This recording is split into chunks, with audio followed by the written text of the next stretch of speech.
What's up mga boss? So for today's video is meron nagtanong. So si Bossing, ayun no. So para malaman niya kung ano ba talaga yung sira kapag nasisira yung CDI. So madali lang naman tong alamin Bossing kung bago ka pa lang is i-explain ko sa iyo ng mabuti para maintindihan mo. So meron lang din naman siyang apat na color coding. So meron siyang green, black, saka pulser na blue na may linyang white, saka black na may linyang yellow. Is yung linyang yellow is ignition coil na yan. So meron naman tayo ditong diagram. So yun o yung diagram ko.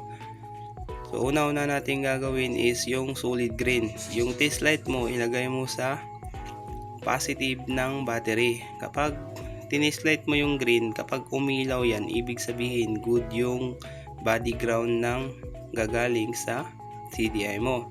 So tapos nun yung solid na black, yun yung galing sa ignition switch mo. So kapag yung test light mo inilagay mo sa body ground, kapag nag-on ka ng susi at iilaw yung positive niya, ibig sabihin good yung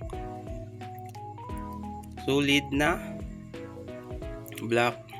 So kapag good yun, kasi yung iba kasi kapag tinislight mo hindi umilaw, so check mo muna kung may putol ba siya, kasi kapag may putol hindi yan iilaw. So kapag may putol dudugtungan mo lang siya. So next natin is yung blue na may linyang white. So yun yung nanggagaling sa pulser. Yung iba is hindi naman malakas yung kuryente niyan. Pwede mo siyang hawakan kasi para malaman kung may kuryente ba siyang ibubuga, kasi yun yung cause ng battery operated. Pero kapag may battery ka naman is malakas talaga yan, lalo na pag on mo ng susi tapos in-off mo, mag-i-spark yan. So lalo na kapag kinik mo is mag-i-spark din yan. So yung black na may linyang yellow is matic na yan, is ignition coil. So kapag yan ay hindi nag-spark kasi na-test light mo na yung green, saka yung blue na may linyang white, at saka yung solid black, kapag yung tatlo ay umilaw tulad ng green, nilagay mo yung test light mo sa positive, tapos umilaw yung body ground nya, tapos yung solid na black inilagay mo yung test light mo sa body ground, tapos umilaw. Tapos yung pulser naman ay yung blue na may linyang white is good naman siya, may kuryente. So wala, pagkatapos nun is wala siyang lumalabas na kuryente, is ibig sabihin sira na yung CDI mo. Kasi kapag yung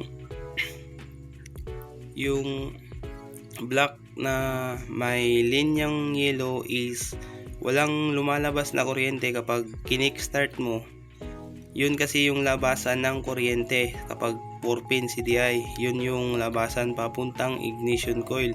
So positive yan. So kapag idinikit mo sa body ground is mag-i-spark yan.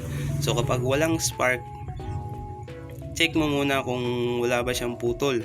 So kapag walang putol tas wala siyang spark, ibig sabihin good na nga yung blue, green, at saka blue na may linyang white, tapos wala siyang lumalabas na kuryente sa black na may linyang yellow, yun yung ignition coil, is sira na yung CDI mo. So ganun lang yung ang pag-check ng CDI, bossing. Kung may natutunan ka, huwag kalimutan mag-like and mag-subscribe at mag-share para sa mga bagong latest na ituturo. So God bless and ride safe. Remix.